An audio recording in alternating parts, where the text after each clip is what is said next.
আমি রেগেই আছি। আপনি সত্যিই বলেছেন, আমার ক্লাসমেট নীল, ওকে তো আপনি চেনেন, ওই ছেলেটা অভদ্র আর অসভ্য একটা ছেলে।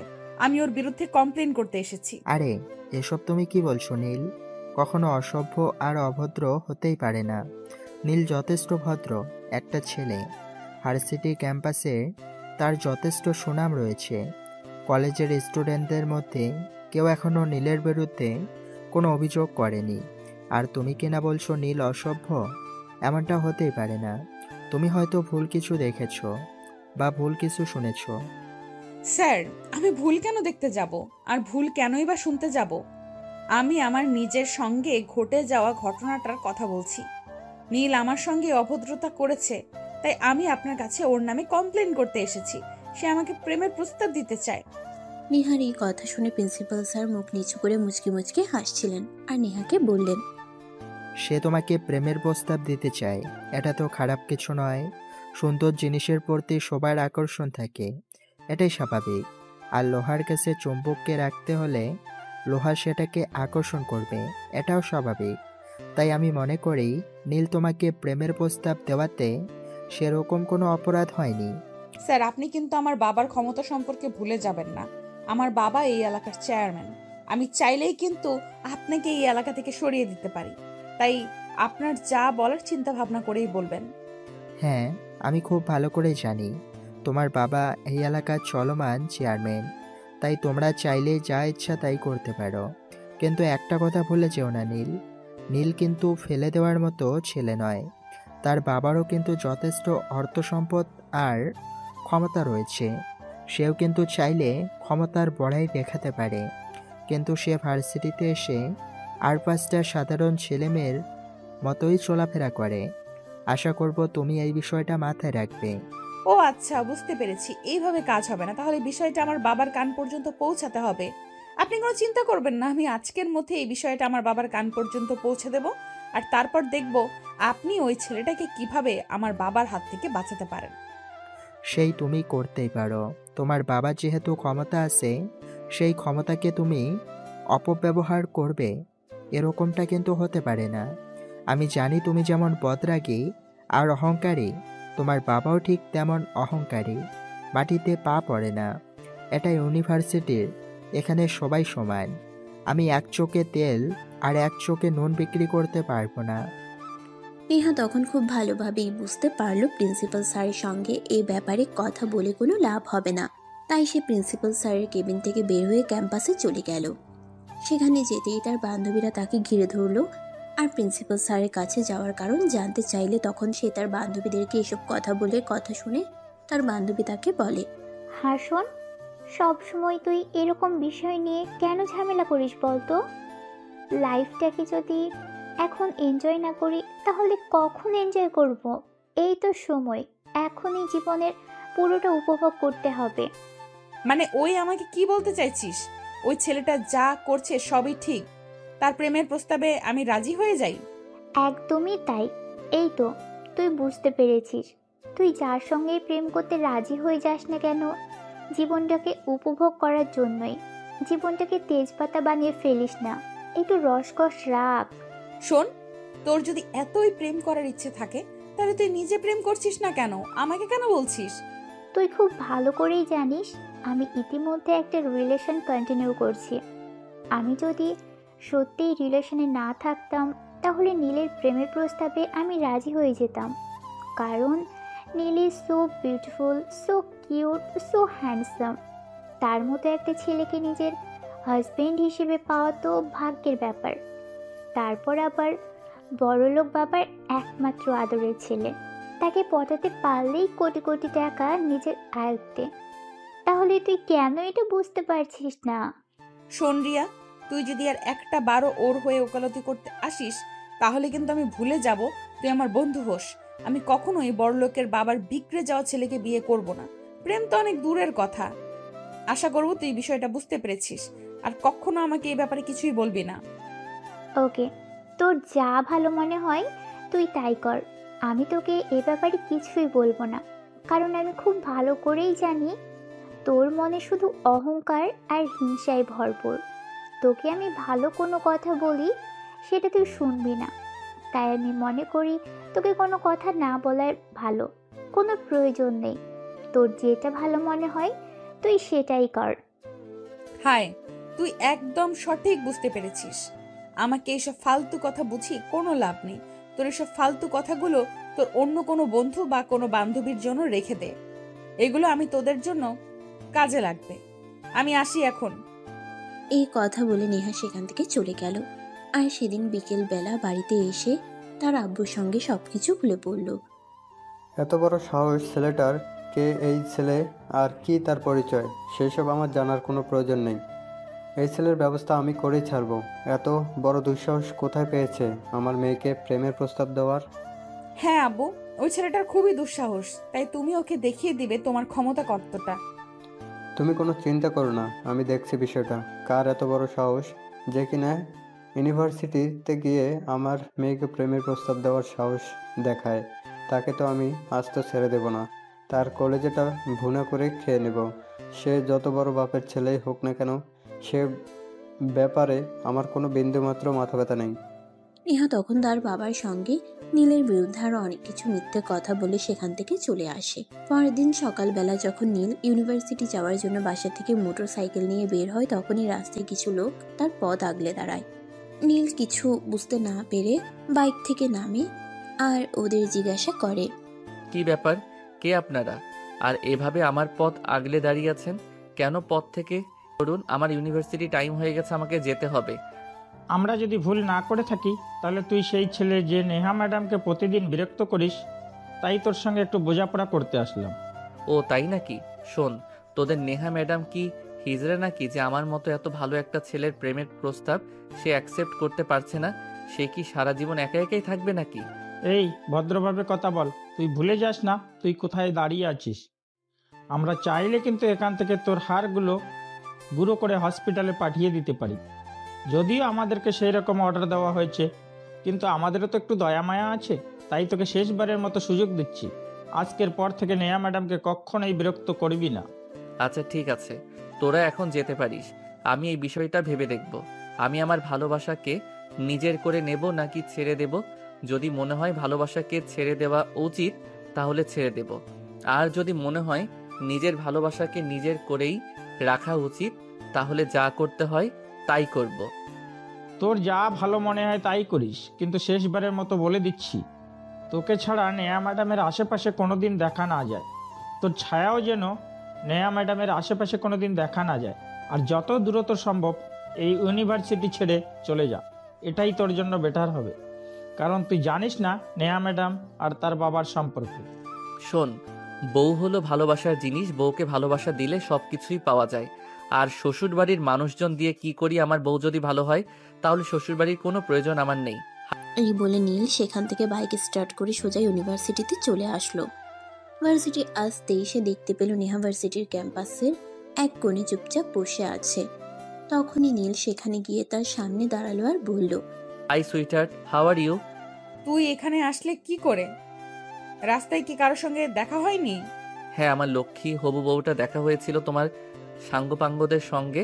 ওদেরকে আমি বুঝিয়ে দিয়ে এসেছি তা আমি আমার ভালোবাসার মানুষটার সঙ্গে থাকবো। তারা যতই ভয় দেখাক আমি আমার ভালোবাসার মানুষকে ছেড়ে যাব না, কারণ I will really love you. Neel, তোকে আমি শেষবারের মতো বলছি আমার পিছু নেওয়া ছেড়ে দে। তা না হলে কিন্তু সেটা তোর জন্য খুবই খারাপ হবে, যেটা তুই এখন বুঝতে পারছিস না। কিন্তু যখন বুঝতে পারবি তখন খুব দেরি হয়ে যাবে। তখন কিন্তু আফসোস করে কোনো লাভ হবে না। ডার্লিং, ভয় আমাকে দেখিও না, কারণ আমি ভয় পাই না। ভয় কেন পাবো আমি? আমার কিসের কমতি আছে যার কারণে তুমি আমায় অ্যাভয়েড করতে পারো? আর তোমারই বা কিসের কমতি আছে যার কারণে তুমি নিজেকে এভাবে গুটিয়ে রাখার চেষ্টা করো? তুমি তো একটা সম্পূর্ণ মেয়ে, আর একটা মেয়ে তো একটা ছেলের প্রতি আকর্ষণ থাকবে, সেটাই স্বাভাবিক।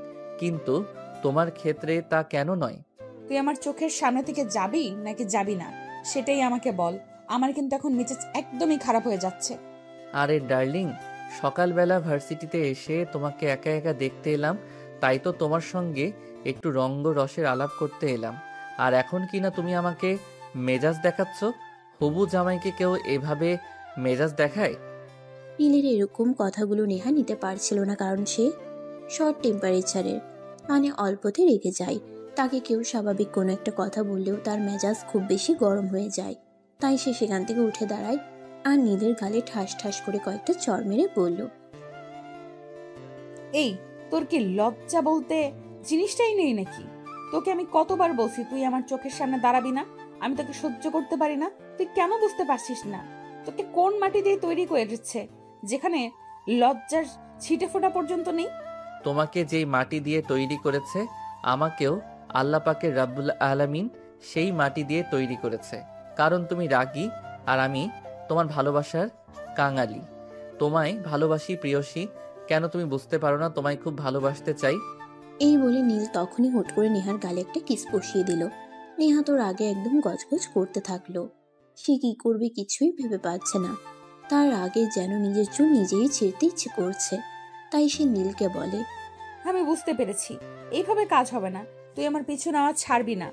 তাহলে এই কথা মনে রাখ, এই যে আমি এখন এবং এই মুহূর্তে ভার্সিটি ছেড়ে চলে যাচ্ছি, আর আজকের পর কখনো তোর সামনেই আসবো না।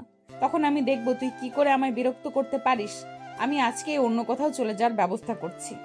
সেটা তুমি চাইলেও করতে পারবে না ডার্লিং। তুমি যেখানেই যাও না কেন আমি তোমার পিছু পিছু যাবই। কারণ আমি তোমায় ভালোবাসি। তোমায় একা ছেড়ে দিয়ে কি করি বলো? মুফাল্লা, তুমি রক্ষা করো এই আপদটার হাত থেকে আমাকে। আমি আর একে সহ্য করতে পারছি না। প্লিজ আল্লাহ, তুমি আমায় উদ্ধার করো এর থেকে। এই বলে নেহা সেখান থেকে সোজা বের হয়ে বাসায় চলে আসলো। তাকে এই অসময়ে বাসায় দেখতে পেয়ে তার আব্বু জিজ্ঞাসা করে, কি ব্যাপার নেহা, কি হয়েছে? আমি তো তোমার আম্মুর কাছে শুনলাম তুমি একটু আগেই ইউনিভার্সিটিতে গিয়েছিলে, কিন্তু এখনই ফিরে আসলে কেন? কোনো সমস্যা হয়েছে নাকি? আব্বু, আমি আর ইউনিভার্সিটিতে পড়াশোনা করব না। আমাকে তুমি অন্য কোথাও ভর্তি করানোর ব্যবস্থা করো। এখানে আমার পড়াশোনা করতে একটুও ভালো লাগছে না। কিন্তু মামুনি, এভাবে বললে তো হয় না।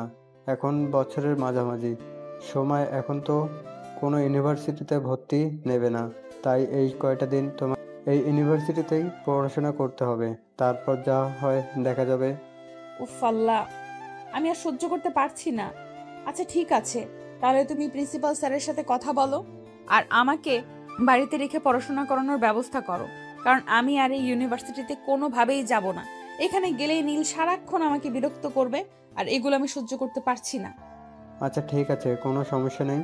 আমি আগামীকালকে তোমার ইউনিভার্সিটিতে যাব আর প্রিন্সিপাল স্যারের সঙ্গে এই ব্যাপারে কথা বলবো। প্রয়োজন হলে এই ছেলেকে সঙ্গে আমি নিজে কথা বলবো। দেখে নিতে চাই তার কত বড় বুকের পাঠা, যে কিনা আমার মেয়েকে বিরক্ত করে। একজন রানিং চেয়ারম্যানের মেয়েকে বিরক্ত করার ফল কি হতে পারে সেটা হয়তো তারা জানা নেই। তুমি তো শুধু নিজের মুখেই বলছো, কিন্তু নিজের ক্ষমতার তো একটুও প্রয়োগ করছো না। কারণ আজকে যে ছেলেগুলোকে ওকে সাইজ করার জন্য পাঠিয়েছিলে, ওরা যদি নিজেদের ক্ষমতা দেখাতো, তাহলে কি নীল এতটা সাহস হতো যে আজকেও সে আমার সঙ্গে এসব অসভ্যতামি করতো? ওরা তো আমার কাছে এসে বলল তারা নাকি ছেলেটাকে মেরে হাত পা একদম ভেঙে দিয়েছে, কিন্তু তারা মিথ্যা কেন বলল সেটাই তো বুঝতে পারছি না। ঠিক আছে, সমস্যা নেই, তুমি কোনো চিন্তা করো না, আমি তো আছি, আমি বিষয়টা দেখছি। অতঃপর নেহা কোনো কথা না বলেই চুপচাপ নিজের রুমে চলে গেল। সেদিন রাতের বেলা নেহা শুয়ে শুয়ে মোবাইল টিপাটিপি করতেছিল। তখনই হঠাৎ একটা অন্য নাম্বার থেকে ফোন আসলো। নেহা ফোনটা রিসিভ করতে চাইল না, কারণ সে সচরাচর অপরিচিত নাম্বারে ফোন রিসিভ করে না। আর তার ফোনে কখনো তেমন একটা অপরিচিত নাম্বার থেকে ফোন আসেও না। কিন্তু 2-3 বার ফোনটা বেজেই চলছিল, তাই সে ফোনটা রিসিভ করলো। কি ব্যাপার ডার্লিং, সে কখন থেকে ফোন দিচ্ছি, তুমি আমার ফোন তুলছো না কেন? নাকি অভিমান করে আছো? এক্সকিউজ মি মিস্টার, কে আপনি? আর এরকম ভুলভাল বকছেন কেন? আপনি কাকে ফোন করেছেন? উফ ডার্লিং, আমি এতক্ষণ ধরে তোমার সঙ্গে কথা বলছি আর তুমি আমার কণ্ঠ শুনে বুঝতে পারছো না আমি কে আর কোথা থেকে বলছি? এতক্ষণে বুঝতে পেরেছি। বল, তুই আমাকে কেন ফোন করেছিস আর আমার নাম্বার কোথায় পেয়েছিস? তাছাড়া এত রাতে আমাকে ফোন করার দুঃসাহস তোকে কে দিল যে তুই আমার পারমিশন ছাড়াই আমার নাম্বারে ফোন করেছিস? আরে ডার্লিং, আন্ডারস্ট্যান্ড, ভালোবাসার মানুষকে ফোন করতে অনুমতির প্রয়োজন হয় না। ভালোবাসার মানুষকে প্রয়োজন ছাড়া, অনুমতি ছাড়াই ফোন করা যায়। তাছাড়া তুমি আজ সকালে যেভাবে আমার সঙ্গে রাগ দেখিয়ে ভার্সিটি থেকে চলে গেলে, আমি তো ভেবেছিলাম তুমি মনে হয় আমার ফোন ধরবে না, কিন্তু ভাগ্যক্রমে তুমি আমার ফোনটা রিসিভ করেছো। কিন্তু আজকের পর থেকে তুই কখনোই আমাকে ফোন দিতে পারবি না, কারণ আমি সিমটাই চেঞ্জ করে ফেলবো। আমি জানি নাম্বারটা তোকে কে দিয়েছে, তাই। আর আজকের পর থেকে তুই আমার সঙ্গে কোনো যোগাযোগ করতে পারবি না। আরে ডার্লিং, তুমি আমাকে যতটা বোকা ভাবো আমি কিন্তু ততটাও বোকা নই। তুমি কয়টা সিম চেঞ্জ করবে আমি ঠিক তোমার নাম্বার জোগাড় করে ফেলবো একদিনের মধ্যে। এটা আমি তোমাকে চ্যালেঞ্জ করলাম। ঠিক আছে, আমি আজ এখন এই মুহূর্তে তোকে চ্যালেঞ্জ করলাম। আগামীকাল থেকে তুই এই নাম্বারে আমাকে পাবি না। আমি এখনই সিমটা অফ করব আর আগামীকালকেই নতুন একটা সিম কিনবো। তুই যদি আগামীকাল রাত 10টার মধ্যে আমায় ফোন করতে পারিস তাহলে আমি মেনে নেব তুই আমার চাইতে অনেক বুদ্ধিমান। আর যদি তুই আমাকে ফোন করতে না পারিস তাহলে তুই কোনোদিন আমার সামনে দাঁড়াতে পারবি না। ঠিক আছে ম্যাডাম, চ্যালেঞ্জ অ্যাকসেপ্টেড। আর যদি আমি আপনাকে ফোনটা করতে পারি তাহলে কিন্তু আমার প্রপোজাল আপনাকে অ্যাকসেপ্ট করতে হবে। ওকে, ঠিক আছে, আমিও তোর চ্যালেঞ্জ অ্যাকসেপ্ট করলাম। আমি যে নাম্বারটা নতুন কিনবো সেই নাম্বারে কিন্তু তোকে আমায় ফোন করতে হবে, কথাটা মাথায় রাখিস। এই কথা বলে নেহা ফোনটা কেটে দিল আর সঙ্গে সঙ্গে মোবাইল থেকে সিমটা বের করে ভেঙে ফেললো আর তারপর ঘুমিয়ে পড়লো। পরের দিন সকালবেলা ঘুম থেকে উঠে সে নাস্তা করলো আর তারপর একটু বাইরে হাঁটতে গেল। অপরদিকে নীল ঘুম থেকে উঠে ফ্রেশ হয়ে নাস্তা করে ভার্সিটিতে চলে গেল। ভার্সিটিতে এসে নেহাকে কোথাও দেখতে পেল না। সে তার বন্ধুদের কাছে নেহার খোঁজ করছিল, কিন্তু কেউ নেহার কথা বলতে পারছিল না। তখনই হঠাৎ ভার্সিটির ক্যাম্পাসে একটা বড় গাড়ি আসতে দেখলো। সে মনে মনে ভাবলো এই গাড়িতে হয়তো নেহা এসেছে, তাই দৌড়ে সেখানে গেল সে। আর তখনই দেখতে পেল গাড়ি থেকে মধ্যবয়স্ক একজন ভদ্রলোক বের হচ্ছে। সে তখন সেখান থেকে চলে আসতে চাইছিল, তখনই ওই ভদ্রলোক তাকে উদ্দেশ্য করে বলে, এই ছেলে, তুমি কে? এই ইউনিভার্সিটিতে পড়াশোনা করো? হ্যাঁ আঙ্কেল, আমি এই ইউনিভার্সিটিতেই পড়াশোনা করি। কিন্তু আপনি কে? আপনাকে তো ঠিক চিনলাম না। আমাকে চেনবার কথাও নয়, কারণ আমি তো আজকের আগে কখনো ইউনিভার্সিটিতে আসিনি। যাই হোক, তোমাকে একটা কথা জিজ্ঞাসা করার ছিল। ফার্স্ট ইয়ারের নীল নামে কাউকে চেনো? হ্যাঁ আঙ্কেল, চিনি। কিন্তু আপনি কে? আপনাকে তো চিনলাম না। আর নীলের সঙ্গে আপনার কি প্রয়োজন সেটা জানতে পারি? শোনো ছেলে, আমি তোমার চাইতে বয়সে বড়, তাই আমাকে প্রশ্ন করা থেকে বিরত থাকো। তুমি যদি ওই ছেলেটাকে চিনে থাকো তাহলে তাকে একটু ডেকে দাও, আমি তার সঙ্গে কথা বলতে চাই। I am sorry to say uncle, আমি নীল। বলুন আপনি কি বলবেন। ও আচ্ছা, তার মানে তুমি সেই বেয়াদব মার্কা ছেলেটা। আমার মেয়ে বলতো আমি বিশ্বাস করিনি, কিন্তু তোমাকে সামনাসামনি রেখে বুঝতে পারলাম তুমি আসলে কতটা বেয়াদব। ও শ্বশুর মশাই, নিজের হবু জামাইকে এভাবে বলতে হয় না। জামাইকে আদর করে ভালোবেসে বুঝিয়ে বলতে হয়। এতক্ষণে আমি বুঝতে পেরেছি তুই কত নম্বরের বেয়াদব। আসলে আমার মেয়ে একদম ঠিক কথাই বলেছিল। তুই সোজা কথায় মানুষ না, সোজা কথায় তোকে কাজ হয় না। তোর জন্য অন্য ব্যবস্থা করতে হবে। তুই কোনো চিন্তা করিস না, তোকে আমি আজকে ইউনিভার্সিটি থেকে প্রপারলি বের করে দেওয়ার বন্দোবস্ত করছি। শ্বশুর মশাই প্লিজ আপনি শান্ত হন, এত উত্তেজিত হবেন না। এত উত্তেজিত হওয়া ভালো নয়, আপনার ব্লাড প্রেশার বেড়ে যাবে। ঠান্ডা হন, আমি আপনার জন্য একটু চা নাস্তার ব্যবস্থা করি। বিয়ে বাড়িতে না আসেন, অন্তত হবু জামাইয়ের সঙ্গে দেখা করতে এসেছেন, একটু আদর আপ্যায়ন তো করতেই হবে। তোর সঙ্গে আমি এখানে কথা বলবো না, চল প্রিন্সিপালের রুমে, আমি তোর সঙ্গে সেখানেই কথা বলতে চাই। এই বলে নেহার আব্বু নীলের শার্টের কলার ধরে টানতে টানতে প্রিন্সিপালের কেবিনে নিয়ে আসলো। এটা দেখে প্রিন্সিপাল তো একদম অবাকের চূড়ান্ত সীমানায় পৌঁছে গিয়ে নেহার আব্বুকে বলে, আরে চেয়ারম্যান সাহেব, এটা আপনি কি করছেন? আপনি এক্ষুনি ওই ছেলেটার শার্টের কলার ছেড়ে দেন। কেন, এই ছেলেকে আর কি তার পরিচয় যে আমাকে এক্ষুনি তার শার্টের কলার ছেড়ে দিতে হবে? জানলে সে কত বড় বেয়াদবি করেছে আমার মেয়েকে প্রেমের প্রস্তাব দেওয়ায় মতো দুঃসাহস রেখে দেখিয়েছিল। আপনি আগে নীলের শার্টের কলার ছাড়েন, তারপর আমি আপনার সঙ্গে কথা বলছি। প্লিজ ও শার্টের কলার ছাড়েন, তা না হলে কিন্তু আপনার চেয়ারম্যান পদটাও থাকবে না বলে দিলাম। নেহার আব্বু তখন কোনো রকমে নীলের শার্টের কলারটা ছেড়ে দিল আর তারপর প্রিন্সিপাল স্যারকে বলল, হ্যাঁ, আবার বলুন কে এই ছেলে, আর কি তার পরিচয়, আর কি এমন মহান পরিচয় যার কারণে সে আমার মেয়েকে প্রেমের প্রস্তাব দেওয়ার মতো দুঃসাহস সে দেখাতে পারে? এ হলো নীল চৌধুরী গ্রুপ অফ ইন্ডাস্ট্রিজ মালিকের একমাত্র ছেলে। ছেলেটা একদম সাদাসিধে জীবনযাপন করতে চায়, তাই আমাদের ইউনিভার্সিটির মতো একটা লোকাল ইউনিভার্সিটিতে পড়াশোনা করতে চাইছে। আর তার বাবা তাকে দেশের বাইরে রেখে পড়াশোনা করানোর চিন্তাভাবনা করছিল, কিন্তু সেই দেশের প্রতি অনেক ভালোবাসে আর মায়া মমতায় দেশের ভিতরে থেকে গেছে। এসব আপনি কি বলছেন? চৌধুরী গ্রুপ অফ ইন্ডাস্ট্রিজের মালিকের মতো একটা লোক তার ছেলেকে এরকম একটা লোকাল ইউনিভার্সিটিতে পড়াশোনা করতে দিল? এটা আমার বিশ্বাস হচ্ছে না। আপনি আমাকে মিথ্যা কথা বলছেন। সে আমি আপনাকে মিথ্যে কেন বলতে যাব? আপনাকে মিথ্যে কথা বলে আমার কি লাভ? এখানে তো আমার কোনো লাভ লস নেই, তাই তো আপনাকে মিথ্যা বলার কোনো প্রয়োজনও নেই। আমি যা বলছি একদমই সত্যি কথা বলছি। চৌধুরী গ্রুপ অফ ইন্ডাস্ট্রিজ মালিকের একমাত্র উত্তরাধিকারী। আর একটা কথা আছে, আপনার মেয়েকে প্রেমের প্রস্তাব দিতে চেয়েছে। সেটা তো আপনার মেয়ের সৌভাগ্যের কথা।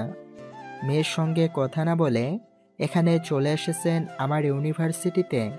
ঝামেলা করতে আমি কিন্তু আপনার বিরুদ্ধে লিগ্যাল অ্যাকশনও নিতে পারি। I am so sorry principal সাহেব, আমি বুঝতে পারিনি।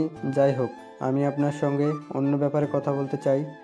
আমার মেয়েটার উপর অনেক রেগে গেছে, তাই সে ইউনিভার্সিটিতে ক্লাস করতে চায় না, শুধু পরীক্ষার সময় এসে পরীক্ষা দেবে। এই ব্যাপারে আপনি কি বলবেন? আপনার মেয়ে আমাদের ইউনিভার্সিটিতে পড়াশোনা করবে কি করবে না সে ব্যাপারে আমার বিন্দুমাত্র মাথা ব্যথা নেই। আপনি চাইলে আপনার মেয়েকে আমাদের ইউনিভার্সিটিতে রাখতে পারেন, চাইলে নাও রাখতে পারেন, তাতে আমার কোনো সমস্যা নেই। তবে আমাদের ইউনিভার্সিটি স্টুডেন্ট হতে হলে নিয়মিত ক্লাস করতে হবে, কারণ আমাদের ইউনিভার্সিটির প্রত্যেকটা স্টুডেন্ট খুবই রুলস মেনটেন করে। আর আমাদের ইউনিভার্সিটির রুলস না করা ছাত্রীকে আমরা কখনোই আমাদের ইউনিভার্সিটিতে রাখবো না। এবার সিদ্ধান্ত আপনার। আপনি আপনার মেয়েকে আমাদের ইউনিভার্সিটিতে পড়াশোনা করাবেন নাকি অন্য কোনো জায়গায়? ঠিক আছে প্রিন্সিপাল সাহেব, আমি বুঝতে পেরেছি, সমস্যা নেই। আমি বাসায় গিয়ে আজকেই আমার মেয়ের সঙ্গে কথা বলবো, তারপর দেখি কি হয়। আর নীল, আই অ্যাম সরি, আমি আসলে তোমাকে চিনতে পারিনি। সরি বলার কিছুই নেই শ্বশুর মশাই। আমি আপনার হবু জামাই, আর হবু জামাইয়ের সঙ্গে সরি বলতে হয় না। আমি তো আপনার সন্তানের মতোই। যাই হোক, বাসায় গিয়ে আমার বউটাকে একটু বুঝিয়ে বলবেন সে যেন আমার প্রস্তাবে রাজি হয়ে যায়। আমার আবার পছন্দের জিনিসটাকে না পাওয়ার অভ্যাস নাই। ঠিক আছে বাবা, কোনো সমস্যা নেই। আমি বাসায় গিয়ে নেহার সঙ্গে কথা বলবো আর ওকে বলবো তোমার প্রস্তাবে রাজি হয়ে যেতে, তোমার সঙ্গে সম্পর্ক যেতে। আর তোমার বাবাকে আমার সালাম দিও। ঠিক আছে শ্বশুর মশাই, ভালো থাকবেন। আর আমার বউটার প্রতি একটু খেয়াল রাখবেন যেন অন্য কোনো ছেলের সঙ্গে পালিয়ে না যায়, কারণ বউটাকে আমি খুব ভালোবাসি। অতঃপর নেহার আব্বু সেখান থেকে বের হয়ে সোজা বাসায় চলে গেল। বাসায় যেতেই নেহা তার আব্বুকে জিজ্ঞাসা করলো, কি ব্যাপার আব্বু, তুমি প্রিন্সিপাল স্যারের সঙ্গে কথা বলেছো আর ওই বদমাইশ ছেলেটাকে ভার্সিটি থেকে বের করার বন্দোবস্ত করেছো? মামুনি, তুমি একটু ঠান্ডা হও, নিজের মাথাটা ঠান্ডা করো। আমি তোমার সঙ্গে বসে কিছু কথা বলতে চাই, প্লিজ তুমি নিজেকে শান্ত করো। আব্বু, আমি নিজেকে পরে শান্ত করব। তার আগে তুমি আমাকে এটা বলো যে নীলকে তুমি ভার্সিটি থেকে বের করে দেওয়ার বন্দোবস্ত করে এসেছো কি না? আরে আমি তোমাকে বলেছি তুমি নিজেকে শান্ত করো, তারপর আমি তোমার সঙ্গে কথা বলছি, কিন্তু তুমি তো আমার কোনো কথা শুনছো না। বলতে তুমি আমাকে আরও কথা শুনিয়ে যাচ্ছ। আমি কি করে এসেছি আর কি করব সেটা আমি তোমাকে বলছি, কিন্তু তোমাকে যেটা বলেছি তুমি সেটা করো আগে। আচ্ছা ঠিক আছে, এই যে আমি শান্ত হয়ে বসলাম, এইবার তুমি আমাকে বলো ভার্সিটিতে কি হয়েছে। মামনি, তুমি ওই ছেলেটার প্রস্তাবে রাজি হয়ে যাও। আমি আসলে ওই ছেলেটার পরিচয় জানতাম না, না জেনেই তোমাকে কথাগুলো বলে ফেলেছিলাম, কিন্তু আজ আমি তোমার ইউনিভার্সিটিতে গিয়ে সব কিছু জেনে এসেছি। তাই আমি তোমাকে বাবা হিসাবে রিকোয়েস্ট করে বলছি, তুমি নীলের প্রেমের প্রস্তাবে রাজি হয়ে যাও। আর যদি পারো তাহলে তাকে যত দ্রুত সম্ভব তাকে বিয়ে করে নাও, তাহলে সেটা তোমার আর আমার দুজনের জন্যই খুবই ভালো হবে। আব্বু, আমি কিছুতেই বুঝতে পারছি না তোমার মাথার সমস্যা হয়েছে কিনা। তুমি জানো তুমি আমাকে কি বলছো? আমি এই ছেলেটাকে বিয়ে করব? কখনোই না, এটা আমার দ্বারা একেবারেই অসম্ভব। এই ছেলেটাকে বিয়ে করার কোনো প্রশ্নই ওঠে না।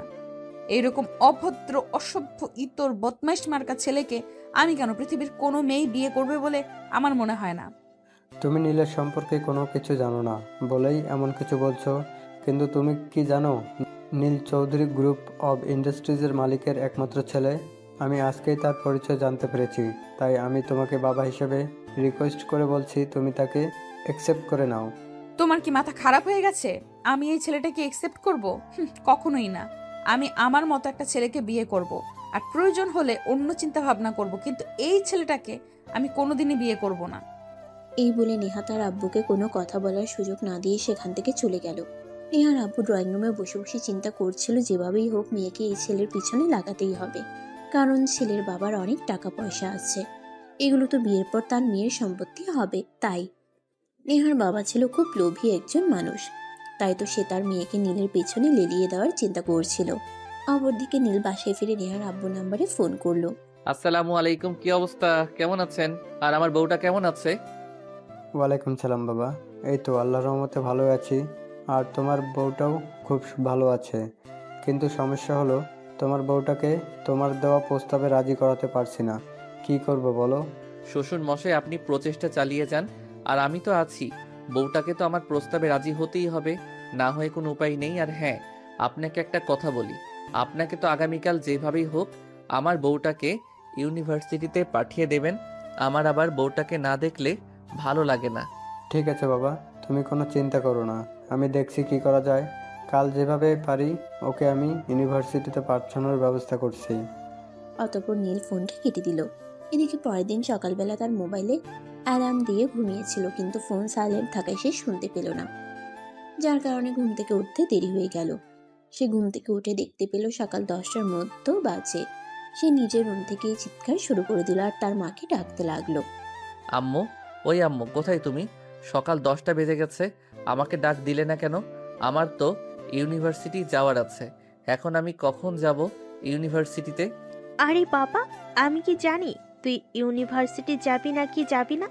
তুই তো প্রতিদিন সকালবেলা নিজে থেকেই ঘুম থেকে উঠে যাস, কিন্তু আজ কেন ঘুম থেকে উঠতে এত দেরি হলো? আমি তো ভাবলাম হয়তো তোর শরীর খারাপ করেছে, নয়তো ইউনিভার্সিটি বন্ধ, তাই তো তোকে আমি ডাকতে চাইনি।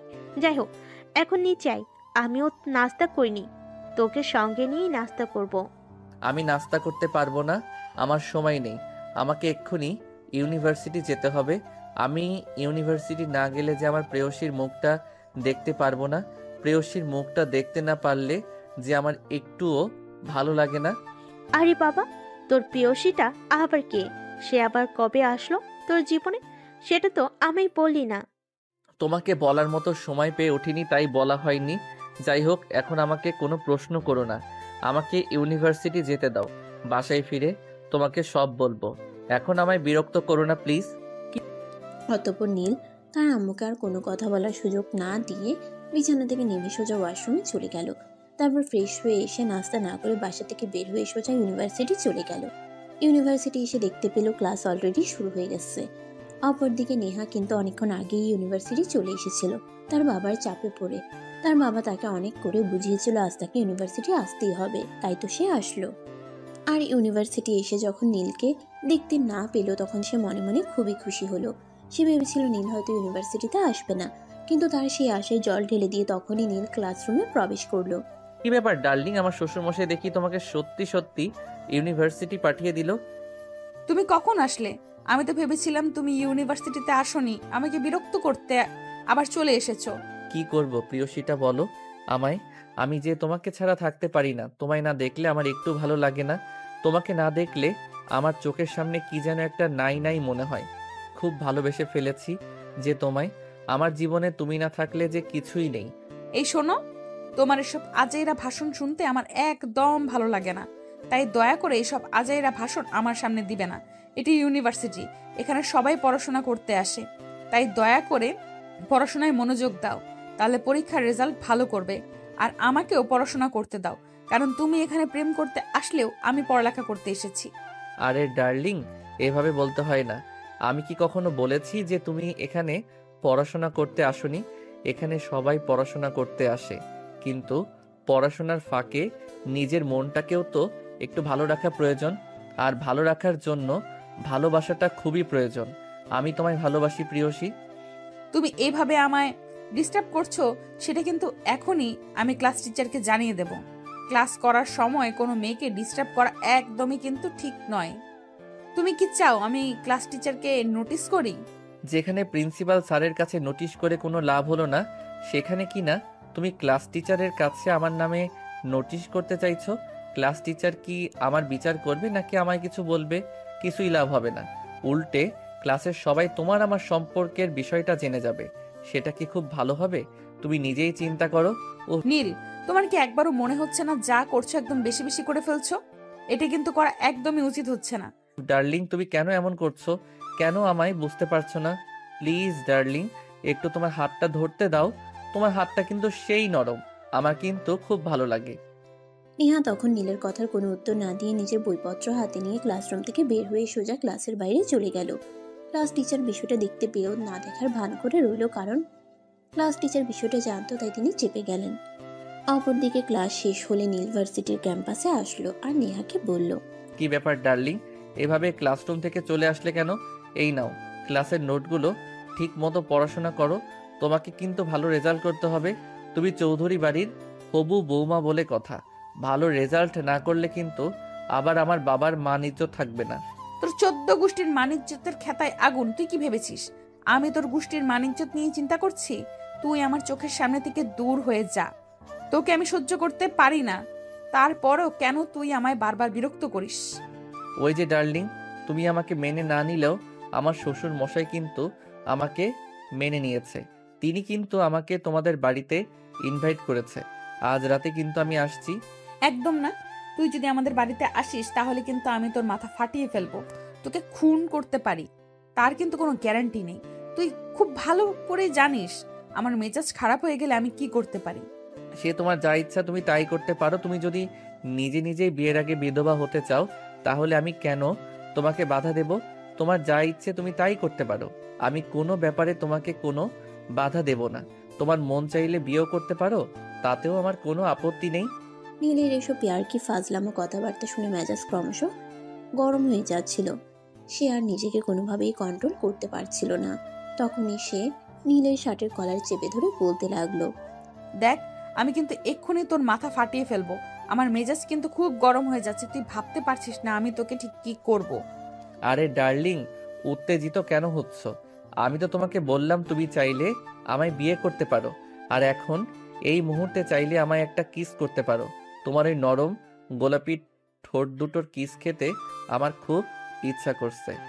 তখনই নেহা হাত উঁচু করে নীলকে থাপ্পড় মারতে চাইছিল, কিন্তু নীল সেটা হতে না দিয়ে নেহার হাত চেপে ধরলো আর তখনই নেহাকে টান দিয়ে নিজের বুকের সঙ্গে মিশিয়ে নিল। নেহা তখন নিজেকে ছাড়ানোর চেষ্টা করছিল, ছাড় আমাকে বলছি, তা না হলে কিন্তু তোর সঙ্গে খারাপ কিছু হয়ে যাবে বলে দিলাম। কিন্তু কে শুনে কার কথা।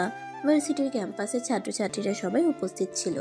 তাদের সামনে নীল নেহাকে নিজের আরো কাছে টেনে নিয়ে নেহার ঠোঁট দুটোতে ইচ্ছে মতো কিস করতে থাকলো। নেহার রাগে একদম আগুন হয়ে যাচ্ছিল, কিন্তু নীল সেদিকে কোনো পরোয়া না করে তার মনস্কামনা পূর্ণ করে নেহাকে ছেড়ে দিল।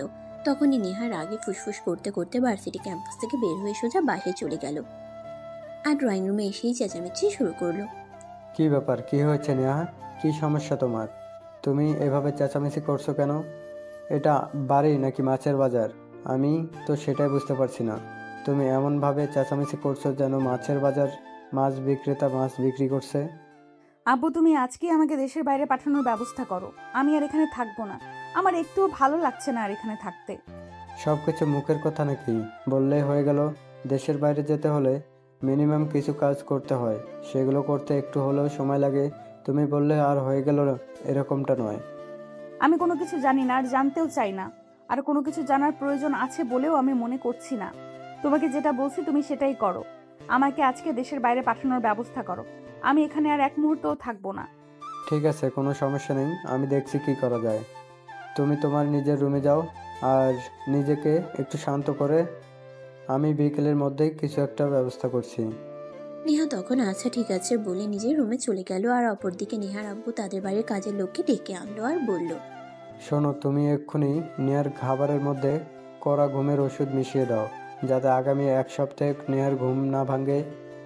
স্যার, আপনি এসব কি বলছেন? আপনি নিয়া ম্যাডামকে ঘুমের ওষুধ দিতে বলছেন? কিন্তু কেন?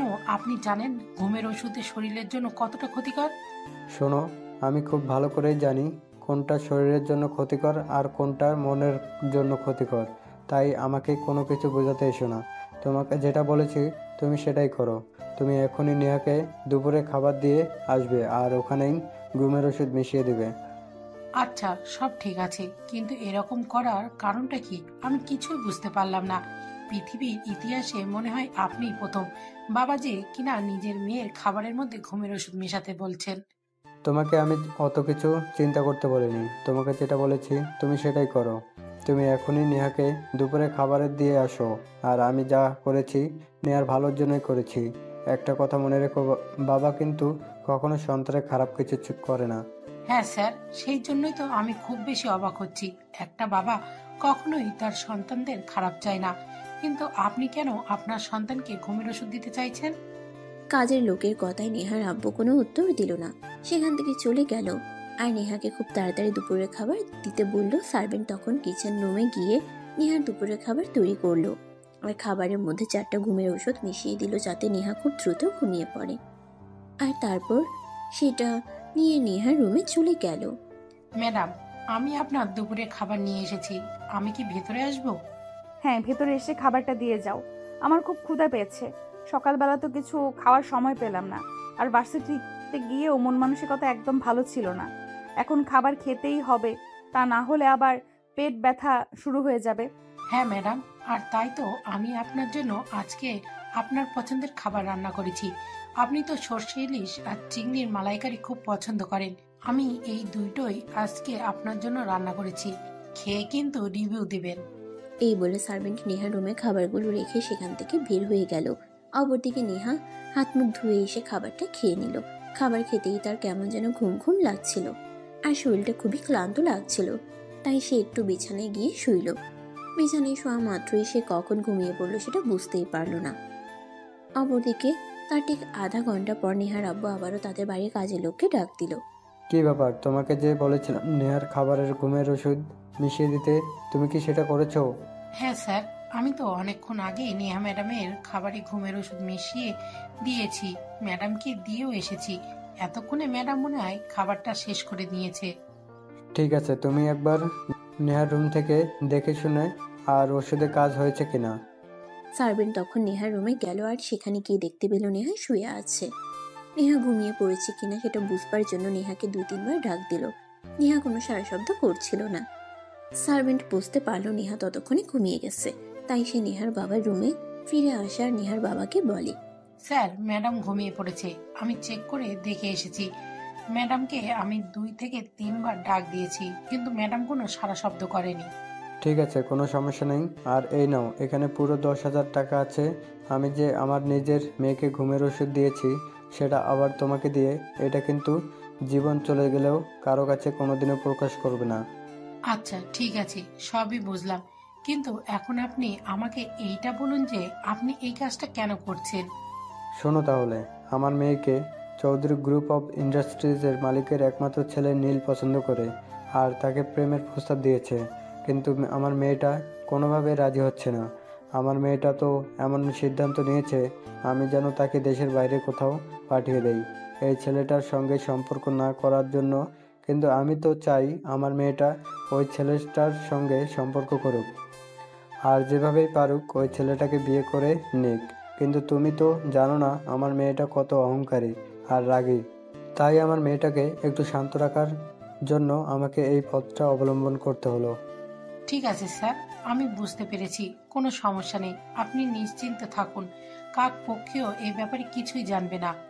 এই বলে সার্ভেন্ট নেহার বাবার রুম থেকে বের হয়ে আসলো। নেহার বাবা তখনই নীলকে ফোন করলো আর সবকিছু খুলে বলল। এই না হলে আমার শ্বশুর মশাই বুদ্ধিমানের মতো একটা কাজ করেছেন। যাই হোক, আমার বউটাকে কিন্তু দেখে রাখবেন যেন কোনো সমস্যা না হয়। ঠিক আছে বাবা, কোনো সমস্যা নেই, তুমি আমার উপর সম্পূর্ণ ভরসা রাখতে পারো। ঠিক আছে বাবা, কোনো সমস্যা নেই, তুমি আমার উপর সম্পূর্ণ ভরসা রাখতে পারো। আমি তোমার ভালোবাসার মানুষটাকে কোনোভাবেই হারিয়ে যেতে দিব না। তোমার মতো জামাই পাওয়া ভাগ্যের ব্যাপার, এটা আমি হাতছাড়া করতে চাই না। ঠিক আছে শ্বশুর মশাই, আপনাকে অসংখ্য ধন্যবাদ বুঝবার জন্য। আর হ্যাঁ, আমি আগামীকালকে একবার আমার প্রিয় মানুষটাকে দেখতে আসবো। ঠিক আছে বাবা, কোনো সমস্যা নেই, তোমার যখন ইচ্ছে তখন তুমি আমার বাড়িতে এসে নেহাকে দেখে যেও, আমার কোনো আপত্তি নেই। অতঃপর নীল ফোনটা কেটে দিল। আর এদিকে পরের দিন সকালবেলা নীল যখন ঘুম থেকে উঠলো, ফ্রেশ হয়ে নাস্তা খাওয়ার জন্য টেবিলে গেল, তখনই তার আম্মু তাকে জিজ্ঞাসা করলো, কি ব্যাপার? আমি তোকে কিছু জিজ্ঞাসা করেছিলাম, কিন্তু তুই আমার কথার কোনো উত্তর দিসনি কেন? আমি তো ভাবছি তুই আমার কথারকে সম্পূর্ণ এড়িয়ে গেছিস। আরে আম্মু, এত চিন্তার কি আছে? আমি কি কখনো এমন কিছু হয়েছে যেটা তোমার কাছ থেকে লুকিয়েছি? তাহলে এখন কেন লুকাতে যাব আমি তোমার কাছ থেকে? কোনো কিছুই লুকাইনি। তাছাড়া আমি যখন কোনো কাজ করি তখন কিন্তু সবার আগে আমি আমার ফ্যামিলির মানুষদের জানাই। এটা তো তুমি খুব ভালো করেই জানো। হ্যাঁ, সেটা আমি জানি, কিন্তু তোকে জিজ্ঞাসা করেছিলাম তোর প্রেয়সীকে। তুই তো সেই বিষয়ে আমাকে কিছুই বললি না। তুই কি নতুন নতুন প্রেমে পড়েছিস নাকি?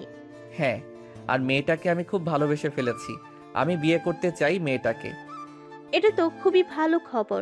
তাহলে আজকে তোর আব্বু বাসে আসলে আজকে আমি তোর আব্বুর সঙ্গে এ ব্যাপারে কথা বলবো। কে মেয়েটা? আর কি মেয়েটার পরিচয়?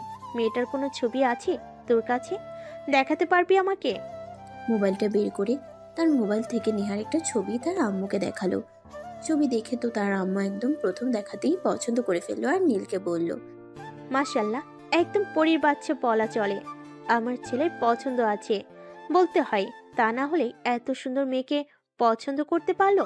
হ্যাঁ আম্মু, আমি একটা সুন্দর একটা মেয়েকে পছন্দ করতে পেরেছি বলেই তো তুমি প্রথম দেখাতেই পছন্দ করে নিয়েছো। তা না হলে কি এটা করতে? কখনোই তো করতে না। তাই তো আমি তোমাদের পছন্দ হবে এমন একটা মেয়েকে চুজ করেছি। ঠিক আছে, কোনো সমস্যা নেই বাবা। আমি আজকে তোর আব্বুর সঙ্গে এ ব্যাপারে কথা বলবো। যত দ্রুত সম্ভব মেয়ের ফ্যামিলির সঙ্গে যোগাযোগ করার চেষ্টা করব। কথা বলা শেষ করে ভার্সিটিতে চলে আসে। ভার্সিটি শেষ হলে সেই নেহাদের বাড়িতে গেল। নেহার বাবার পারমিশন নিয়ে সে নেহার রুমে গেল। নেহা তখন ঘরে ঘুমাচ্ছে। তখন সে নেহাকে ডেকে নেহার বাবার ঘরে আসলো আর তার বাবাকে বলল, আঙ্কেল, ঔষধে আবার কোনো ক্ষতি হবে না তো? আমার প্রিয়সীটার যদি আবার ঘুম না ভাঙে? চিন্তার কোনো কারণ নেই। আমি আমার মেয়েকে এমন কোনো ওষুধ দেইনি যেটা আমার মেয়ের ক্ষতি হবে। আর একটা কথা, তুমি হয়তো জানো না, আমি কিন্তু স্টুডেন্ট থাকাকালীন ফার্মাসিস্ট ছিলাম। তাই ওষুধের ব্যাপারে আমার মোটামুটি জ্ঞান আছে। তাই তোমার চিন্তার কোনো কারণ নেই। তার ঠিক 6 দিন পর ঘুম ভাঙবে। অতঃপর নেহার বাবার সঙ্গে আর কিছুক্ষণ কথা বলে নীল বাড়িতে চলে আসলো। এভাবেই হেঁটে গেল 6 দিন। আজ খুব টেনশন হচ্ছে, নেহা কি সত্যি ঘুম থেকে উঠবে নাকি অন্য কিছু হয়ে যাবে। তাই সে ভার্সিটিতে গেল না, সোজা বাসা থেকে বের হয়ে নেহাদের বাড়িতে চলে গেল। আর সেখানে গিয়ে দেখতে পেল নেহা তখনও ঘুমাচ্ছে। তখন প্রায় বিকেল 4টার মতো বাজে। তখনই নেহার ঘুম ভাঙলো আর নেহা চোখ মেলে নীলকে দেখে একদম অবাক হয়ে বলল, কি ব্যাপার? তুমি কেন এখানে এসেছো? আমি কি তোমাকে এখানে আসার কথা বলেছি? আমি তো একটু পরেই দেশের বাইরে চলে যাব, শুধু তোমার জন্য। থ্যাঙ্কস গড, তাহলে তোমার ঘুম ভেঙেছে। আমি তো ভেবেছিলাম তোমার আর ঘুমই ভাঙবে না। আমি তো ভেবেছিলাম আমি হয়তো আমার প্রিয়সীটাকে হারিয়ে ফেলবো। যাই হোক, উপরওয়ালাকে অসংখ্য ধন্যবাদ যে তিনি তোমাকে ঘুম থেকে জাগিয়ে তুলেছেন। মানে এসব কি বলছো তুমি? আমি তো কিছুই বুঝতে পারছি না। ঘুম থেকে জাগিয়ে তুলেছেন মানে কি হয়েছিল এখানে? তখনই নেহার বাবা সেখানে এসে উপস্থিত হলো আর নেহার ঘুম ভেঙেছে এটা দেখে নেহাকে বলল, আজ 6 দিন পর হয়ে গেছে। তুমি সেই দিন খাবার খেয়ে ঘুমিয়ে পড়েছিলে, আর 6 দিন পর আজ ঘুম থেকে উঠেছো। তোমার আর বিদেশে যাওয়া হয়নি, বুঝতে পেরেছো? মানে কি বলছো তুমি? আমি তো কিছুই বুঝতে পারছি না। আমি এমন ঘুমালাম যে 6 দিন পর ঘুম থেকে উঠলাম, কিন্তু কিভাবে সম্ভব?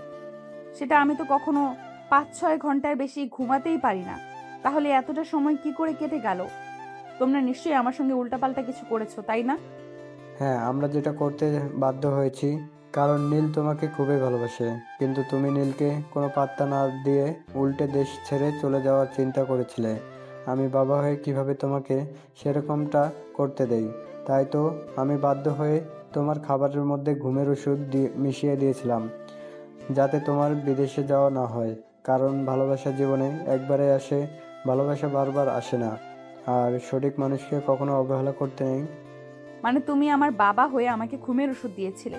আমি বুঝতে পারছি না। আর তুমি আমার বাবা নাকি শত্রু? আমার ভাবতে অবাক লাগছে যে তুমি অপরিচিত একটা ছেলের জন্য আমাকে ঘুমের ওষুধ দিয়েছিলে। তুমি ভাবলে কি করে এই ছেলেটাকে আমি কোনোদিনও মেনে নেব? তুমি মেনে নেবে কি নেবে না সেটা তো একান্তই তোমার ব্যক্তিগত ব্যাপার। কিন্তু আমি তোমার ছবি আমার ফ্যামিলিকে দেখিয়েছি, তারা সবাই তোমাকে পছন্দ করেছে। আর আমার শ্বশুর মশাইয়ের সঙ্গেও কথা বলে নিয়েছি, আগামী সপ্তাহেই আমাদের বিয়ে হবে। তুমি পাগল নাকি মাথা খারাপ আমি সেটাই বুঝতে পারছি না। যেখানে আমি তোমাকে সহ্যই করতে পারি না, আর সেখানে আমি তোমাকে বিয়ে করব, এটা জাস্ট অসম্ভব। কোনোদিনও আমি তোমাকে বিয়ে করব না। যদি কখনো প্রয়োজন হয় তাহলে আমি সারা জীবন চিরকুমারী হয়ে থেকে যাব, কিন্তু তোমাকে আমি কোনোদিনও বিয়ে করব না, এটা মাথায় ঢুকিয়ে নাও। ওকে ডার্লিং, ঠিক আছে, কোনো সমস্যা নেই। তুমি আমাকে যাই কিছু বলো না কেন, আমি এক চুলো পিছপা হব না। আমি তোমায় ভালোবাসি, আর এই কথাটা সত্য। তাছাড়া তোমার ফ্যামিলি, আমার ফ্যামিলি যখন মেনে নিয়েছে, তাহলে তো তোমার রাজি থাকা বা না থাকাতে কিছুই যায় আসে না। এই বলে নীল বাড়িতে চলে আসলো আর তার আম্মুকে সবকিছুই খুলে বলল। সবকিছু শুনে তার আম্মু তাকে বলল, ঠিক আছে বাবা, সব কিছুই না হয় বুঝলাম, কিন্তু এরকম করাটা কি ঠিক হচ্ছে? আমি তো সেটাই ভাবতে পারছি না, কারণ মেয়েটা তোকে ভালোবাসে না মনে হয়। আম্মু, তুমি যে কি বলো না, আমি সেটাই বুঝতে পারি না। তোমার ছেলের মতো একটা ছেলেকে মানুষ ভালো না বেসে থাকতে পারে, এটা তুমি বলছো? আমি বিশ্বাস করি না। আজ না হোক কাল নেহাকে আমার ভালোবাসতেই হবে, আর এটা আমার প্রমিস। আচ্ছা বাবা, ঠিক আছে, কোনো সমস্যা নেই। তুই যখন মেয়েটাকে ভালোবাসিস, তখন আমরা যেভাবে পারি মেয়েটাকে তোর কাছে এনে দেব। এই কারণ তোর জন্মের পর কখনো এমন কিছুই হয়নি যে তুই আমাদের কাছে চেয়েছিস আর আমরা তোকে এনে দেইনি। হ্যাঁ, এটা ঠিক যে তোমরা সব সময় আমি মুখ ফুটে কোনো কিছু চাওয়ার আগে সেই জিনিসটা আমার সামনে এনে হাজির করেছো, আর সেই জন্যই তো আমি তোমাদেরকে এতটা ভালোবাসি। যাই হোক, এখন আর কথা বাড়াবো না, আমার একটু টায়ার্ড লাগছে, আমি রুমে গিয়ে বিশ্রাম করব। এই বলে নীল সেখান থেকে সোজা নিজের রুমে চলে গেল আর বিছানায় শুয়ে দিল লম্বা একটা ঘুম। পরের দিন সকালবেলা যখন ঘুম ভাঙলো, সে বিছানাতে শুয়ে শুয়ে নেহাকে ফোন করলো। নেহা নীলের নাম্বারটা দেখতে পেয়ে ফোন রিসিভ করলো না। নীল তখন একটা মেসেজ করলো তাকে। গুড মর্নিং আমার রানীটা, সেই কখন থেকে তোমাকে ফোন দিয়ে যাচ্ছি, কিন্তু তুমি আমার ফোন তুলছো না কেন? তুমি কি এখনো আমার উপর অভিমান করে আছো? প্লিজ তুমি আমার উপর অভিমান করে থেকো না, প্লিজ ফোনটা তোলো। কিন্তু তাতেও কোনো কাজ হলো না। মেয়ের সাথে দেখার পরও নীল আরো বেশ কয়েকটা ফোন দিয়েছিল। নেহা তার ফোন তুললো না, উল্টে ফোনটা সুইচ অফ করে রাখলো, যাতে নীল আর তাকে ফোন দিয়ে বিরক্ত করতে না পারে। ওইদিকে নেহার ফোন সুইচ অফ দেখে নীলের মাথা একদম খারাপ হয়ে গেল। সে আর এক মুহূর্ত দেরি না করে বাসা থেকে বের হয়ে সোজা নেহাদের বাড়িতে চলে গেল আর ড্রয়িং রুমে দাঁড়িয়ে চিৎকার করতে থাকলো। এই নেহা, নেহা কোথায় তুমি? আমি সে কখন থেকে তোমাকে ফোন দিচ্ছি, তুমি আমার ফোন তুলছো না কেন? কি সমস্যা তোমার? কি ব্যাপার বাবা, কি হয়েছে? তুমি এই সকালবেলা এখানে এসে এভাবে চেঁচামেচি করছো কেন? তুমি কি নেহাকে ফোন করেছিলে? হ্যাঁ শ্বশুর মশাই, আমি আমার বউটাকে সেই কখন থেকে ফোন করছি, কিন্তু বউটা আমার ফোন তো তুলছেই না, উল্টেও ফোনটা সুইচ অফ করে রাখছে। আপনি বলুন, এগুলো কি মেনে নেওয়া যায়? আমি বুঝতে পারছি না কি সমস্যা আমার মেয়েটার। কেন আমার মেয়েটা এরকম করছে? কেন সে তার জীবনে সঠিক মানুষটাকে চুজ করতে পারছে না? তুমি একটা কাজ করো, নেহা নিজের রুমে রয়েছে, এখানে গিয়ে ওর সঙ্গে কথা বলো, দেখো কিছু করতে পারো কিনা। নীল তখন আর কোনো কথা না বলে সোজা উপরে নেহার রুমে চলে গেল। রুমের দরজা খোলাই ছিল, তাই সে দরজায় নক না করেই রুমে ঢুকে গেল। আর নেহা তখন ড্রেস চেঞ্জ করছিল। নীল সেদিকে লক্ষ্য না করে রুমের দরজা লক করে দিল। দরজা লক করার শব্দ শুনে তাকিয়ে একদম চিৎকার দিয়ে উঠল। এই অসম্ভব, এই তো লুচ্চা ছেলে। তোকে কে পারমিশন দিয়েছে আমার রুমে আসার, যখন কিনা আমি ড্রেস চেঞ্জ করছি? আর তখন তুই ভেতরে এসে দরজা নকও করে দিয়েছিস, লকও করে দিয়েছিস। আমি আমার বউয়ের রুমে আসবো কখন আর কিভাবে আসবো সেই ব্যাপারে আমি কোনোদিনও কাউকে কোনো কিছু জিজ্ঞাসা করব না। আমি আমার বউয়ের রুমে যখন ইচ্ছা তখন আসবো। এতে যদি তোমার প্রবলেম থাকে তাহলে তো আমার কিছু করার নেই। আমি বুঝতে পারি না তোর মাথায় সমস্যা নাকি পেটে। তোকে এত লজ্জা দিচ্ছি, তারপরও তোর লজ্জা হচ্ছে না। আর তারপর কিনা এখন তুই জোর করে আমাকে বউ বানাতে চাইছিস। এত সাহস তোর কোথা থেকে আসে? আমি তো সেটাই বুঝতে পারছি না। আমার কাছে নেই, আমার রুম থেকে বের হয়ে যাবে, তা না হলে কিন্তু খুব খারাপ হয়ে যাবে বলে দিলাম। আমিও দেখতে চাই তুমি কি খারাপ করতে পারো আমার সঙ্গে, সেটা দেখার বড্ড ইচ্ছে আমার। নেহা তখন রেগে মেগে নীলের দিকে এগিয়ে আসছিল নীলকে থাপ্পড় মারবে বলে, কিন্তু নীল তাকে সেই সুযোগটা না দিয়ে বিছানায় ধাক্কা মেরে ফেলে দিল আর তার উপর শুয়ে পড়ল।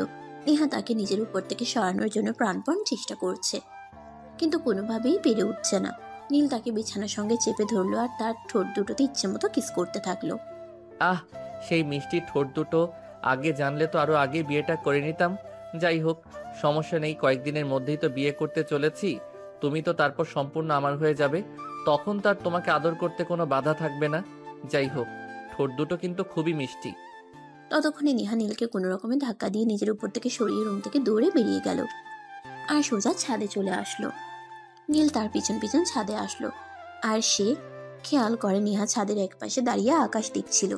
তখনই নীল পিছন থেকে তাকে জড়িয়ে ধরে আর বলে, কি ব্যাপার, বউটা আমার এইভাবে আমাকে ধাক্কা মেরে ফেলে দিয়ে চলে আসলে কেন?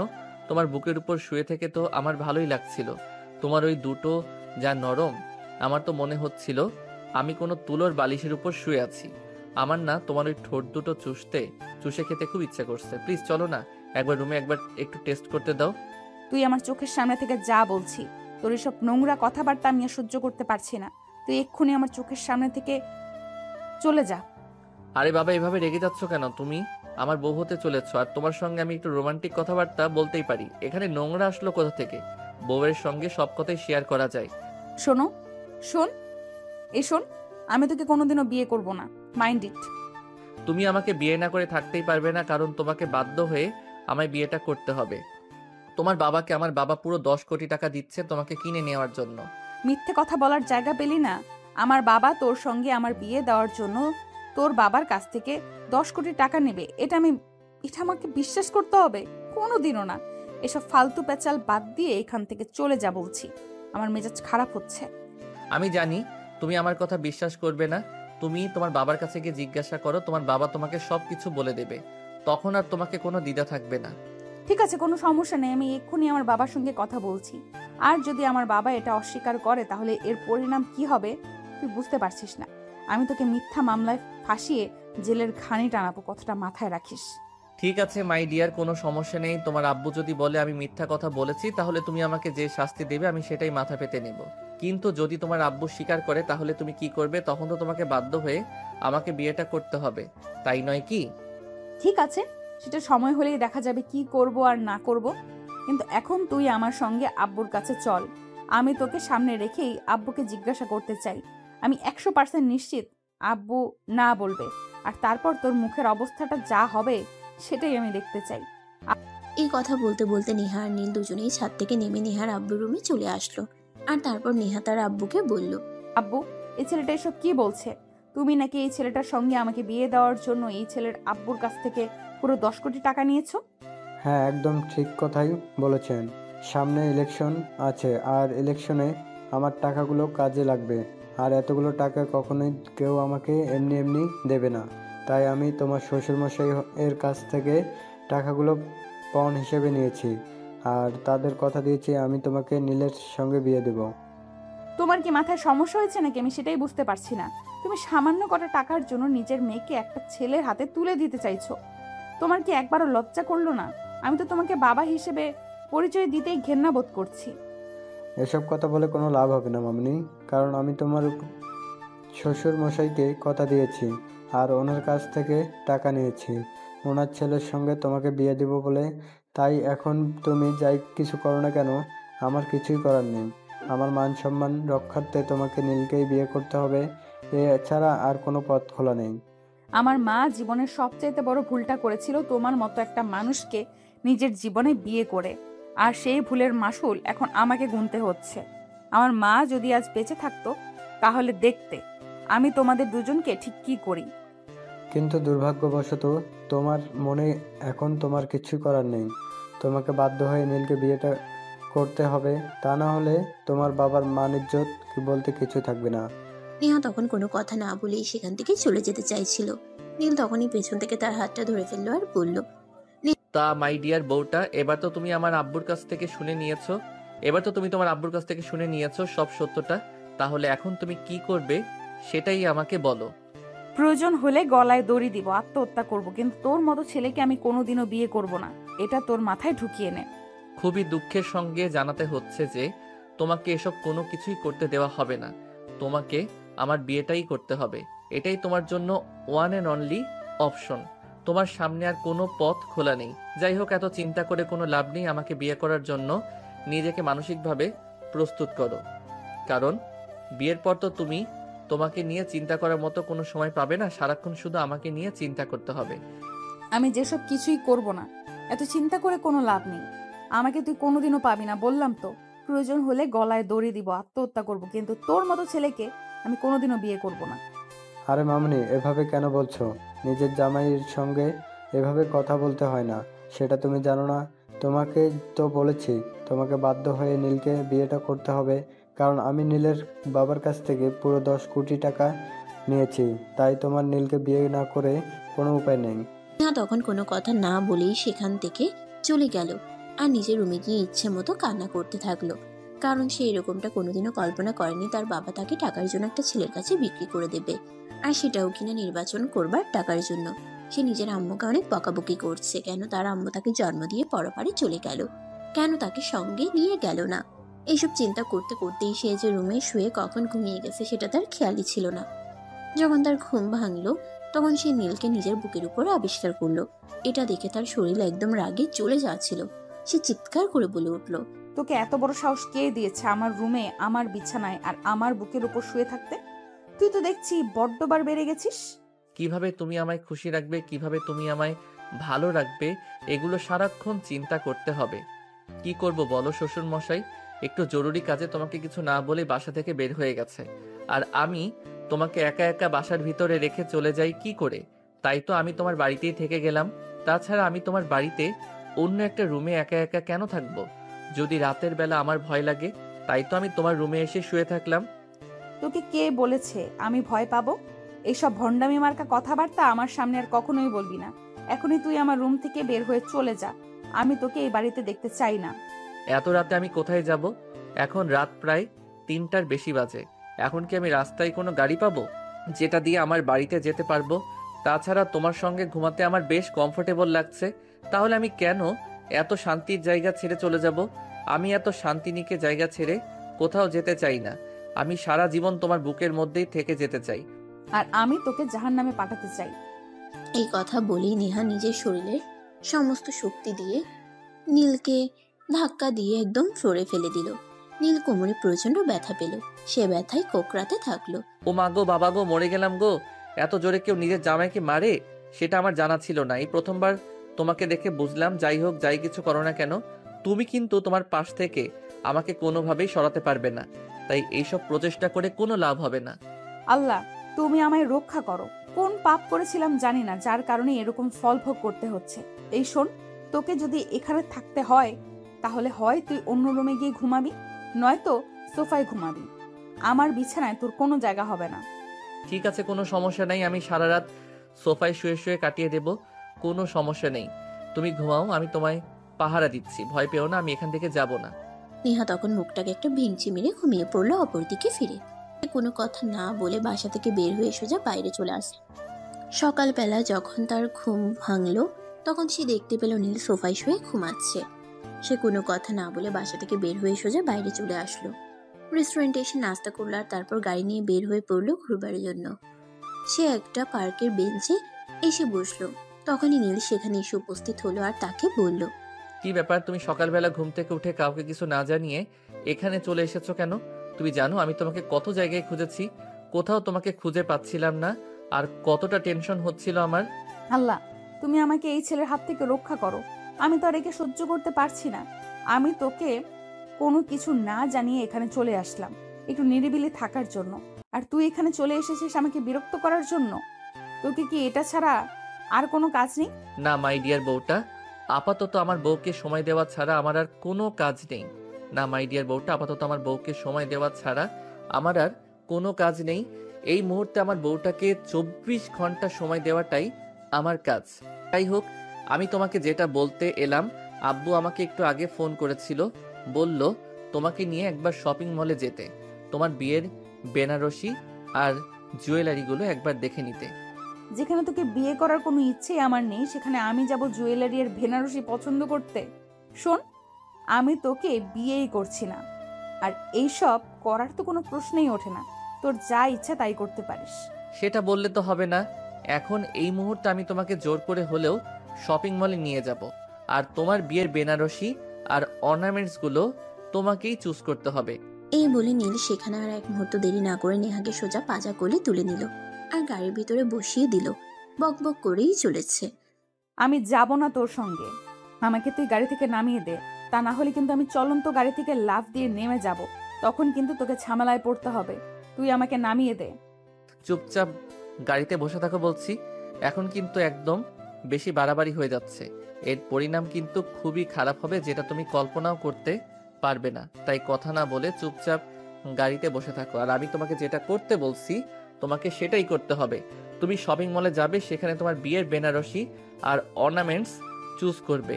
তারপর আমি তোমাকে বাসায় দিয়ে আসবো। আমি কিচ্ছু করব না, তোকে আমি বিয়ে করব না, এইসব করার তো কোনো প্রশ্নই ওঠে না। তুই আমার আব্বুর টাকা দিয়েছিস, তুই আমার আব্বুকে টাকা দিয়েছিস, তুই আমার আব্বুর কাছ থেকে টাকাগুলো ফিরিয়ে নিবি, এটা আমার আদেশ। আর যদি তুই সেটা না করিস তাহলে কিন্তু আমি তোকে এমনিতে তো বিয়ে করবই না, এরপর যে তোর সাথে কি করব সেটা তুই কল্পনাও করতে পারবি না। আরে বাবা, বললাম তো তোমাকে আমাকে বিয়ে করতে হবে, এছাড়া অন্য কোনো উপায় নেই। অধমা নীল আর কোনো কথা না বাড়িয়ে সোজা নেহাকে নিয়ে শপিং মলে চলে আসলো। আর সেখানে নেহাকে তার বিয়ের বেনারসি আর অর্নামেন্টস চুজ করতে বলা হলো।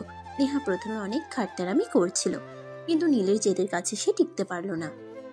অবশেষে সে সব কিছু পছন্দ করলো। আর তারপর নীল কেনাকাটা শেষ হলো, নেহাকে বাসায় পৌঁছে দিয়ে বাসায় চলে আসলো। বাসায় আসতেই তার আম্মু তাকে বলল, কি ব্যাপার নীল, তোর আব্বুর কাছে শুনলাম তোর আব্বু নাকি তোকে বলেছিল নেহাকে নিয়ে শপিং মলে যেতে আর বিয়ের কেনাকাটা করতে, তো করেছিস নাকি? হ্যাঁ আম্মু, যা যা লাগবে সবকিছুই কিনে দিয়েছি আর সবকিছুই নেহার বাড়িতে পৌঁছে দিয়ে এসেছি। কোনো সমস্যা নেই। এখন তোমরা প্রস্তুতি নিতে থাকো। আগামীকালকে তো হলুদ আর তারপর দিনই বিয়ে। হ্যাঁ বাবা, তুই কোনো চিন্তা করিস না, সমস্ত প্রস্তুতি নেওয়ার শেষ হয়ে গেছে। এখন শুধু অপেক্ষায় আছি কখন নেহাকে বউ বানিয়ে এই বাড়িতে নিয়ে আসবো। এভাবেই মা ছেলে কথা বলতে বলতে নিজেদের রুমে চলে গেল। এরপর চলে গেল 2 দিন। হলুদের পর্ব শেষ হয়ে গেল। আজ নীল আর নেহার বিয়ে। সকালবেলা থেকেই বাড়িতে তোড়জোড় শুরু হয়ে গেছে। নীলকে সকালবেলায় সাজানো হয়েছে। তার চাচাতো ভাই বোনেরা তাকে অনেক সুন্দর করে শেরওয়ানি পরিয়েছে। দেখতে একদম মাশাআল্লাহ রাজপুত্রের মতো লাগছে। আমার রাজপুত্রের উপর কারো নজর না লাগুক, ভালো থাকুক আমার ছেলেটা। তার ভালোবাসার মানুষকে নিয়ে আশীর্বাদ রইল। ধন্যবাদ আম্মু, দোয়া করো যেন জীবনে ভালো কিছু করতে পারি এবং তোমাদের সবাইকে সঙ্গে নিয়ে ভালো থাকতে পারি। আল্লাহ পাক রাব্বুল আলামিন যেন আমাকে সেই তৌফিক দেন। হ্যাঁ বাবা, তুই আমাদের একমাত্র আদরের রাজপুত্র। তোর জন্য সবসময় দোয়া আর ভালোবাসা থাকবে। জীবনে তুই অনেক সুখী হ। এরপর সমস্ত রীতি নেওয়াজ শেষ করে নেহাদের বাড়ির উদ্দেশ্যে রওনা হয়েছিল বরযাত্রী। এদিকে নেহাকে সাজানোর জন্য পার্লার থেকে লোক এসেছে, কিন্তু নেহা কোনোভাবেই সাজগোজ করতে চাইছে না। তখনই তার বাবা সেখানে আসলো আর তাকে বলল, নেহা, তুমি তো আমার একমাত্র মেয়ে, তোমার কাছে আমি এইটুকু চেয়েছি আর তুমি আমাকে এইটুকু দিতে পারছো না। আমি বাবা হিসেবে কি এইটুকু তোমার কাছ থেকে আশা করতে পারি না? তুমি আমার কাছে যদি অন্য কিছু চাইতে তাহলে আমি সেটা দিয়ে দিতাম, কিন্তু তুমি যেটা চাইছো সেটা তো দেওয়া আমার পক্ষে কোনোভাবেই সম্ভব নয়। তুমি খুব ভালো করে জানো নীলকে সহ্য করা আমার পক্ষে সম্ভব নয়। নীলকে আমি কোনো দিনও আমার লাইফ পার্টনার হিসেবে মেনে নিতে পারবো না। তাহলে তুমি কেন এটা নিয়ে আমাকে জোরাজুরি করছো? তার প্রথম কারণ, নীল তোমাকে ভালোবাসে আর সে তোমায় খুব ভালো রাখবে। আর দ্বিতীয় কারণ হলো, আমি নীলের বাবার কাছ থেকে 10 কোটি টাকা নিয়েছি পণ হিসেবে। সেগুলো আমি কোনোদিনও ফেরত দিতে পারবো না। তাই তোমার বাবার অনুরোধ তোমার কাছে, তুমি নীলকে বিয়ে করে নাও। আর একটা কথা মনে রাখো, বাবা মা কখনোই সন্তানের খারাপ কিছু চায় না। নীল খুব ভালো ছেলে, তুমি খুব ভালো থাকবে তার সঙ্গে। ঠিক আছে আব্বু, কোনো সমস্যা নেই। তুমি যখন আমাকে এত রিকোয়েস্ট করে বলছো তাহলে আমি বিয়েটা করছি, কিন্তু একটা কথা মাথায় রেখো, বিয়েটা কিন্তু শুধু কাগজে কলমেই থাকবে। নীল কিন্তু কোনো দিনই আমাকে প্রপারলি স্ত্রী হিসেবে পাবে না। একটা মানুষ যদি ভালোবেসে কাউকে নিজের করে নিয়ে তার কাছে থেকে ভালোবাসা না পায়, তাহলে সেই মানুষটাকে তো আর তার জীবনে কোনো প্রয়োজন নেই। থাক মা, বিয়ে করতে হবে না তোমাকে। তুমি তো চাও তোমার বাবা অপমানিত হোক। ঠিক আছে, তাহলে তাই হবে। এই কথা বলে নেহার আব্বু সেখান থেকে চলে যেতে চাইছিল। তখন নেহা পেছন থেকে তার আব্বুকে বলল, তোমাকে অপমানিত হতে হবে না। তুমি আমার বাবা, তুমি আমার জন্য জীবনে অনেক কিছু করেছো। আমার মা না থাকার পরেও তুমি কোনোদিনও আমাকে মায়ের অভাব বুঝতে দাওনি। তুমি যখন চাইছো আমি নীলকে বিয়ে করি আর তার সঙ্গে সংসার করি, ঠিক আছে, আমি সেটা মেনে নিলাম। আলহামদুলিল্লাহ, তোমাকে অসংখ্য ধন্যবাদ মামুনি বোঝার জন্য। যাই হোক, তাহলে তুমি তাড়াতাড়ি রেডি হয়ে নাও, কাজী সাহেব এখনই চলে আসবে। বরযাত্রী ও কাছাকাছি চলে এসেছে। নেহা তখন রেডি হয়ে নিল।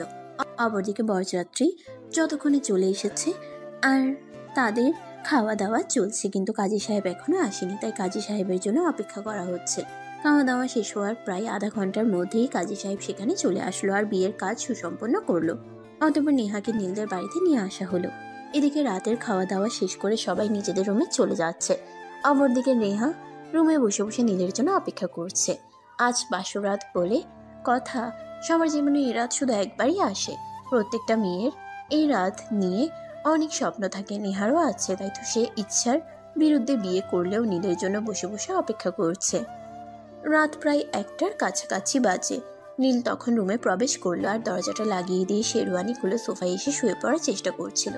তখনই নেহা বিছানা থেকে নেমে সেখানে আসে আর তাকে বলে, কি ব্যাপার, তুমি এতক্ষণ কোথায় ছিলে আর রুমে এসে সোফায় শুয়ে পড়ছো কেন? বিছানায় তো অনেক জায়গা আছে। বিয়েটা আমি তোমাকে জোর করে করেছি, কিন্তু তোমার কাছ থেকে কোনো কিছু আমি জোর করে আদায় করতে চাই না। ভালোবাসা তোমার কাছ থেকে জোর করে পাওয়ার কোনো ইচ্ছেই আমার নেই। মানে আমি কিছুই বুঝতে পারছি না। এতদিন যা ছিল সবই অভিনয়। তুমি আমাকে ভুলিয়ে ভালিয়ে বিয়েটা করে আর এখন অ্যাভয়েড করতে চাইছো। এটা তো আমি কোনোদিনই হতে দেব না। আমি নেহা, আমি কখনোই হার মানতে শিখিনি। আর আজ তুমি আমাকে ভুলিয়ে ভালিয়ে বিয়ে করে বাসরাতে আমাকে একা একা ঘুম পাড়াবে, এমনটা তো হতে পারে না। তুমি তো আমাকে বিয়েটাই করতে চাওনি, তাহলে এসব কথা কেন বলছো? তুমি তো চাও না আমি তোমাকে ভালোবাসি, আদর করি, নিজের ভালোবাসা আগলে রাখি। শোনা, যা হওয়ার হয়ে গেছে, সেই সব কিছু ভুলে যাও।